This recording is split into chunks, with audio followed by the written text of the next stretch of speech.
In 1991, Pilotwings launched alongside the Super Nintendo Entertainment System in North America, delivering both a showcase for the new console's capabilities as well as an alternative to Nintendo's latest Mario game. 5 years later, Pilotwings 64 served pretty much the exact same purpose on the Nintendo 64. As we mentioned in the previous episode of N64 Chronicles, the Nintendo 64's launch lineup was extremely limited in both the US and Japan, and with Saikyo Habu Shogi not being an option for localization, Super Mario 64 and Pilotwings 64 were the only games available to N64 early adopters after launch in North America. Pilotwings 64 had the deck stacked against it from the beginning. Throughout 1996, Nintendo pooled most of its internal resources into developing Super Mario 64, leaving few of its staff free to work on other projects. Behind the scenes, Nintendo had also started work on games like Wave Race 64 and Mario Kart 64, and the company planned a slate of additional titles it would publish in cooperation with third-party developers, including Cruisin' USA and Killer Instinct Gold. But none of these games would be finished by the time the N64 was set to launch in North America or Japan, and while Pilotwings was a hit on the Super NES, the flight simulation genre wasn't exactly Nintendo's main area of expertise. In fact, the original Pilotwings had a rocky and unfocused development history, and it required some major last-minute changes just so it could make the SNES's launch window. Let's take a quick look at the original Pilotwings to see how it beat the odds to become a classic. Pilotwings is a flight simulation game in which players earn virtual pilot's licenses by completing various challenges across light plane, skydiving, rocket belt, and hang gliding events. The game was originally unveiled all the way back in December of 1988 as Dragonfly, which featured a playable biplane and what looks like simulation-oriented gameplay. This was also when the Super Famicom itself was first shown to the press, and Dragonfly offered up a showcase of its hardware scaling and rotation capabilities. Months passed, and by the time Dragonfly resurfaced in the July 1989 issue of Famicom Tsushin, it looked like a completely different game. The on-screen flight gauges were replaced with shield indicators, ammo canners, and a targeting reticle, and players now controlled a Dragonfly character who dropped bombs on ground targets. And yet, the sim-oriented biplane segments were still part of the game. Dragonfly had somehow diverged into both a serious flight game and an action-oriented shooter. As development entered its second year, Dragonfly's scope was spiraling out of control, and major compromises were needed before it could be ready for retail release. So the Dragonfly character concept was scaled back and repurposed for the helicopter bonus levels, while more realistic flight simulation challenges formed the core of Pilotwings' gameplay. And as if a major design overhaul wasn't enough of a setback already, by the time the project finished up, Nintendo's developers found that it actually wasn't possible to run Pilotwings on stock SNES hardware. So in a move that predates the invention of the SNES's Super FX and SA1 chips, Nintendo produced a unique circuit board for Pilotwings that featured a digital signal processor, the same chip that would later power the split-screen gameplay seen in Super Mario Kart. By the time it was finally ready for market, Pilotwings was burdened with both an extended development period and additional onboard hardware that couldn't even be acknowledged by marketing, as that might expose the SNES console's limitations and establish negative expectations right out the gate. Oh, and by the way, this is all for a game in a genre that at the time was entirely new to Nintendo's Entertainment Analysis and Development Division, or EAD. Now, EAD had a proven track record with classics like Super Mario Bros. And The Legend of Zelda, but experience within those genres doesn't necessarily transfer over to the field of flight simulation. The Super Famicom's launch was approaching fast and time was running out. Nintendo needed Pilotwings to be both a believable simulation and fun to play, and the project, as they say, was coming in hot. And yet, against all odds, Pilotwings successfully landed within a month of the Super Famicom's launch in Japan, and it was a big hit when the Super Nintendo premiered in August of 1991.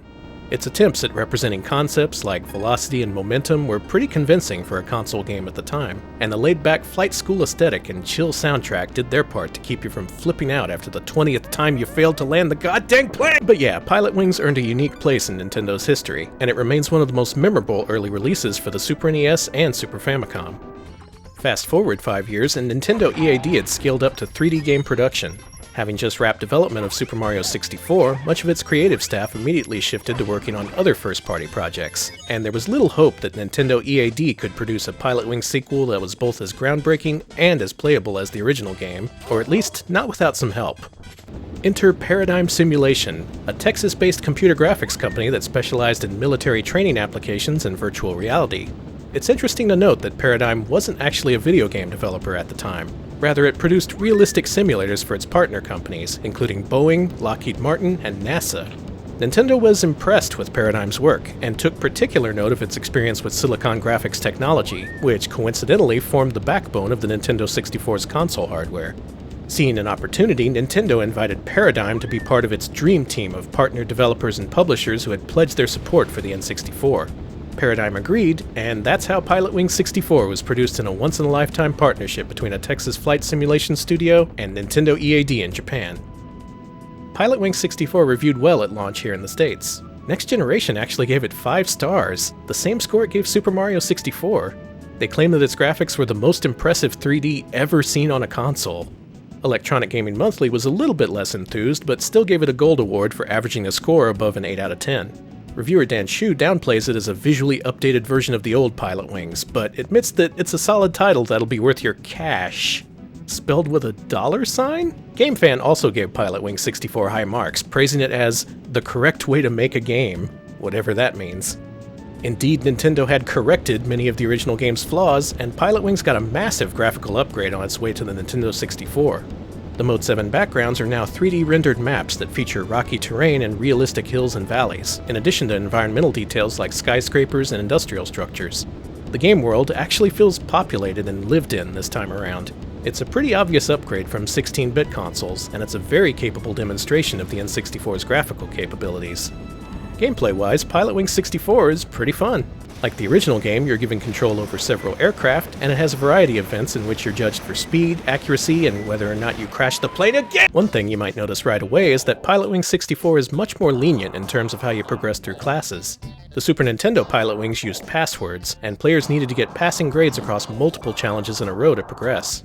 For instance, you could perform well on the first 3 events of Stage 4 with Big Al, but if you end up crashing your vehicle in the final test, you'll fail the entire course, and you'll need to complete the first 3 challenges all over again. Plus, you'll make Big Al cry. In Pilotwings 64, your best score is recorded in every single event via battery backup, and you can retry individual challenges without rolling back your progress in each class. This is a really good change that reduces frustration without impacting the overall difficulty level.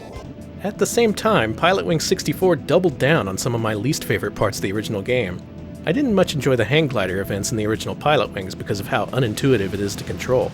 At least the hang glider isn't introduced until the 3rd stage, giving you more time to acquaint yourself with vehicles that are much easier to control.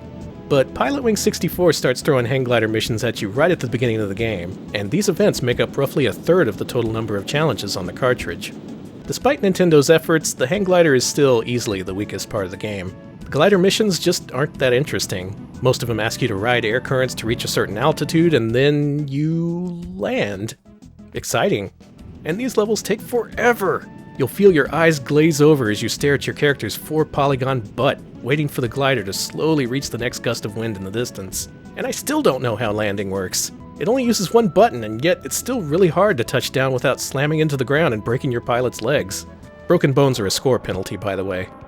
What's interesting is that Nintendo and Paradigm tried to add some variety to the hang glider levels with the addition of photography, long before Pokemon Snap turned that into a primary gameplay mechanic. You can take half a dozen shots during each mission, and you can save your favorites to the cartridge memory. Each challenge gives you 1 or 2 landmarks to photograph before you land, and afterward you're rewarded points based on the quality of the photo. This game doesn't have as in-depth a scoring system as Pokemon Snap, though, and the game is kind of vague about whether it prefers centered shots or larger subjects. Still, I'd consider these to be the best of the hang glider missions. They often lead to some pretty silly moments, like when you fly a little bit too close to that fireball you're supposed to photograph. He's fine. The gyrocopter, meanwhile, improves on the light plane mechanics from the original Pilotwings, but it still has some of the same problems. The main one being that it's a fragile thing, so you need to be very careful with landing. And even if you can touch down without destroying the landing gear, you can still end up with a low score due to impact or not being centered with the runway. And oh man, let me show you how bad I am at landing this thing. Blowing a landing at the end of a 5-minute mission is basically the worst. I'm the worst. I don't like this. Otherwise, the bulk of your challenges in the gyrocopter segments involve flying through rings, much like in the original Pilotwings. Interestingly, the gyrocopter also has an unlimited supply of missiles on board that you can fire by pushing the Z button. There's a handful of missions that require you to launch missiles at targets, which I guess is kind of a callback to the helicopter bonus levels in the original Pilotwings. The thing is, you can fire your weapons anytime you pick the gyrocopter, even in levels that don't have any missile targets. So if you're having a bad run, you can take out your frustrations on everything around you. Up yours, Fountain. I've got a whale of a tail for you. Eat ship and die! I'm coming for you, Mario! Oh my god. In later plane missions, Pilotwings 64 goes full sci-fi and makes you fight Mecha Hawk, a giant robot who rampages across the countryside and throws rocks at you. These can be pretty fun, even if you spend most of your time lining up shots rather than actually shooting stuff. Mainly I just like the way he yells when you shoot him. The Rocket Belt was my favorite event in the original Pilotwings, and I'd say the same about Pilotwings 64. Compared to the other vehicles, the Rocket Belt gives you much more immediate control over your flight path, and it's really fun to try and finish challenges as fast as possible without slamming into cliffs or buildings. It takes some practice to master, and some of the challenges are kinda weak, but otherwise the Rocket Belt is a ton of fun. I especially like one of the last missions where you need to fly through a massive underground cavern. It's challenging, but the controls are precise enough to make it really satisfying to speed through. There are also bonus challenges you can unlock by getting silver medals for all craft in each class. Skydiving returns from the original Pilotwings, and there's new levels featuring a cannon and whatever a jumble hopper is. The cannon's fun, but it's not super replayable after you know the right angles to dial in. And while I'd love to try the jumble hopper, I've already put dozens of attempts into some of these events, and there's no way you're going to make me stare at the back of that hang glider for another minute. So Pilotwings 64 is kind of uneven, and overall I didn't like it as much as the original Pilotwings. It's not a bad game though, and in many ways it's an improvement. There's more variety to the events, and the new cast helps to add some personality. Speaking of which, one of the few localization changes between the US and Japanese versions of Pilotwings 64 was a disagreement over this character's name. In the US version, she's called Robin, but in the original Japanese release, she's named Hooter? Oh yeah. Back in our last episode, we mentioned that Japanese Nintendo 64 launch title Saikyo Habu Shogi sold roughly 1 copy for every 100 N64 consoles sold in Japan. Pilotwings 64 fared a lot better, with some sources citing an attach rate of 1 copy for every 10 consoles sold, while others say it was as high as 1 in 4. The game was a hit on release in the Western world as well, and Paradigm Entertainment itself confirmed that Pilotwings 64 sold over 1 million copies worldwide by February of 1998. Though I've gotta wonder just how many of those copies were sold to people who had beaten Super Mario 64 and were tired of waiting for other new N64 games to come out. Nintendo's next release, Wave Race 64, wouldn't hit North America until November, and in total only 8 N64 games were available in the US by the end of 1996. But even if impatience was your main reason for buying Pilotwings 64 back in the day, you'd have still enjoyed a fun and unique piece of N64 history. Pilotwings 64 ended up being one of the N64's few flight sims, and while it doesn't quite hit the high bar that the original Pilotwings set in the SNES era, it's still a great companion piece to Super Mario 64, and a cornerstone of the N64's launch library. Alright, I guess we're done here. Now load me up in that cannon and blast me out of here. Woo!